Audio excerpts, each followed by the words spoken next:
नमस्कार साथियों, news and views में आपका स्वागत है। मैं कुमार विनायक। सभी राष्ट्रवादी और सनातनी भाइयों से यह अनुरोध है कि इस चैनल को लाइक करें, सब्सक्राइब करें और जल्द से जल्द शेयर करें।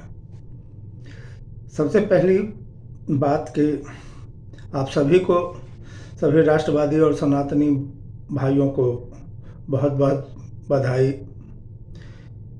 कि महाराष्ट्र में बीजेपी की अभूतपूर्व विजय हुई और महाराष्ट्र की जनता ने एक बार फिर प्रधानमंत्री मोदी पर विश्वास जताया है।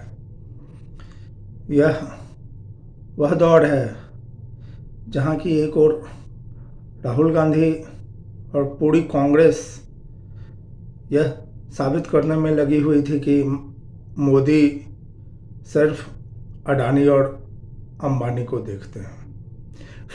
उन्होंने अंबानी का तो नाम नहीं लिया, लेकिन अडानी के पीछे राहुल गांधी जी हाथ धोकर पड़े हुए हैं। पता नहीं उनकी क्या दुश्मनी है, लेकिन वह महाराष्ट्र के इस चुनाव में अडानी और मोदी को एक विलन के रूप में पेश किया। चुनाव के बाद भी उन्होंने एक तिजोरी निकाली और कहा कि ये देख लीजिए, इसके अंदर मोदी और अडानी सेफ हैं और इस सेफ में मोदी और अडानी दोनों एक दूसरे की मदद कर रहे हैं। चलिए, ये बात तो हो गई, लेकिन जब महाराष्ट्र चुनाव का कल रिजल्ट आया और प्रत्याशित जीत भारतीय जनता पार्टी की है। भारतीय जनता पार्टी की 132 सीटों पर विजय हुई। भारतीय जनता पार्टी ने 149 सीटों पर चुनाव लड़ा था, जिसमें उसे 132 सीटों पर विजय मिली।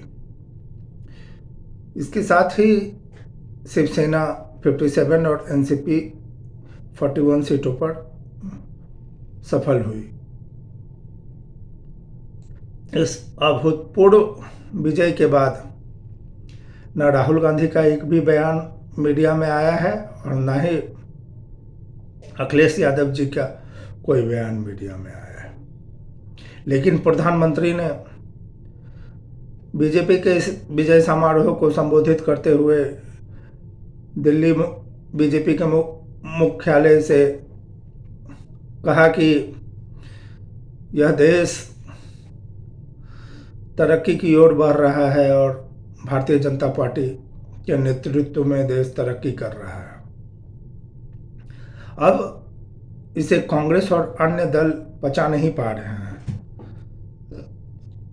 जिसके कारण वह लोगों के बीच यह अफवाह फैलाते हैं कि कभी संविधान खतरे में है, कभी जाति पाति में भेद करते हैं और इस तरह चुनाव में माहौल बनाते हैं।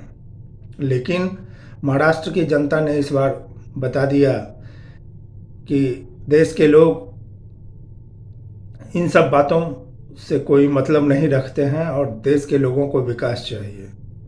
हर क्षेत्र में विकास ही एक पैमाना है जो कि एक सतत विजय अभियान आपको दिला सकती है और जारी रख सकती है। तो यह कहा जाता है कि बीजेपी के इस विजय में मोदी के विकास का मूल मंत्र महत्वपूर्ण योगदान रहा।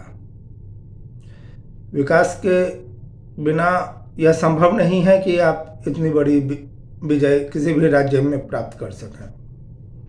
मोदी ने यह साबित कर दिया कि भारतीय जनता पार्टी सही ट्रैक पे चल रही है और आने वाले दिनों में जिस भी स्टेट में इलेक्शन होने वाले हैं, जैसे दिल्ली हो गया, बिहार हो गया और भी जगह इलेक्शन होंगे, इसमें यह एक बात साफ हो जाएगी कि बीजेपी ही